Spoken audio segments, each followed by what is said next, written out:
गांव के किनारे बसे जंगल को लोग श्रापित जंगल के नाम से जानते थे। वहां एक अजीब सी खामोशी छाई रहती थी और रात होते ही जंगल से अजीबोगरीब आवाजें आने लगती थीं। ये माना जाता था कि वहां पक्षियों की आत्माएं भटकती थीं जो किसी श्राप के कारण हमेशा रोती रहती थीं। एक बार गांव के दो किशोर अजय और वीर जंगल के रहस्य को जानने की जिज्ञासा में वहां जाने का फैसला करते हैं।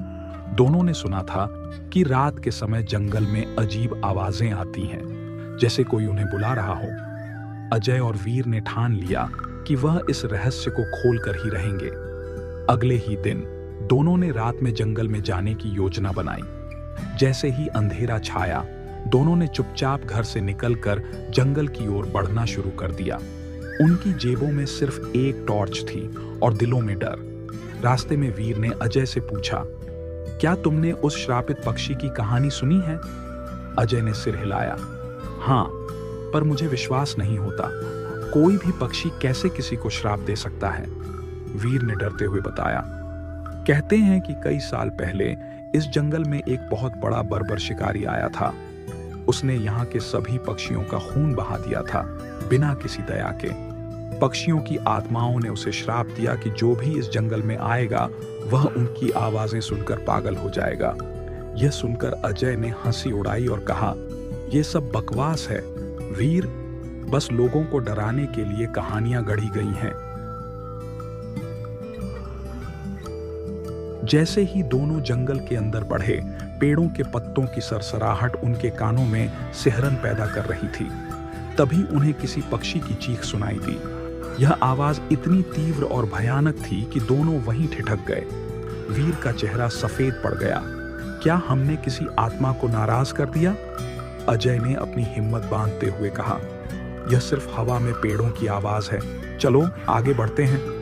पर जैसे जैसे वे जंगल में और अंदर बढ़ते गए, पक्षियों की चीखें तेज होती गईं। अचानक टॉर्च की रोशनी में उन्हें एक बड्ढा काला पक्षी दिखा जो उनके सामने बैठा था। उसकी आंखें चमक रही थीं और उसके पंख फैलकर अंधेरे में एक भयानक आकार बना रहे थे। पक्षी की आंखों में एक अजीब सी चमक थी, जैसे वह उन पर नजरें गड्ढाए हों। अजय ने आगे बढ़कर उस पक्षी को भगाने के लिए एक पत्थर उठाया, लेकिन जैसे ही उसने पत्थर फेंका, पक्षी एक जोर की आवाज के साथ गायब हो गया, पर उसकी चीखें हवा में गूंजने लगीं। दोनों डर से कांपने लगे। वीर ने घबराते हुए कहा, यह जगह सही नहीं है, हमें वापस चलना चाहिए। तभी उन्हें आसपास से एक साथ कई पक्षियों की आवाजें सुनाई देने लगीं। ऐसा लग रहा था जैसे कई पक्षी उनके चारों ओर घूम रहे हों, पर वे उन्हें देख नहीं पा रहे थे। अजय ने अपने चारों ओर देखा, पर वहां कोई भी नहीं था। अचानक हवा में एक ठंडी लहर दौड़ गई और दोनों के शरीर में जैसे बर्फ जम गई हो।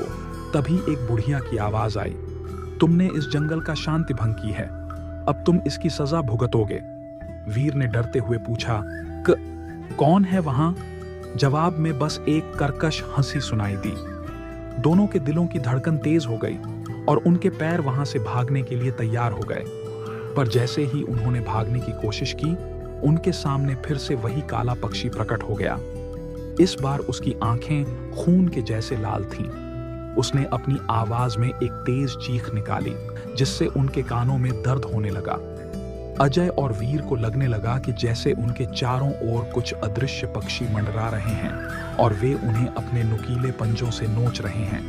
उनकी चीखें सुनकर आसपास के गांव वाले भी जाग गए, लेकिन उन्हें बस जंगल की ओर से पक्षियों की आवाजें सुनाई दे रही थीं। कुछ लोग जंगल की तरफ गए, लेकिन उन्हें वीर और अजय का कोई सुराग नहीं मिला। सुबह होते ही गांव वालों ने जंगल के बाहर एक पेड़ के नीचे अजय और वीर को बेहोशी की हालत में पाया। उनके शरीर पर जगह जगह गहरे घाव थे, जैसे उन्हें किसी ने पंजों से नोचा हो। जब वे होश में आए तो वे बार बार एक ही बात कहते रहे, वह काला पक्षी, उसकी चीख, वहां भटकती आत्माएं। इस घटना के बाद दोनों ने कभी उस जंगल की ओर नहीं देखा।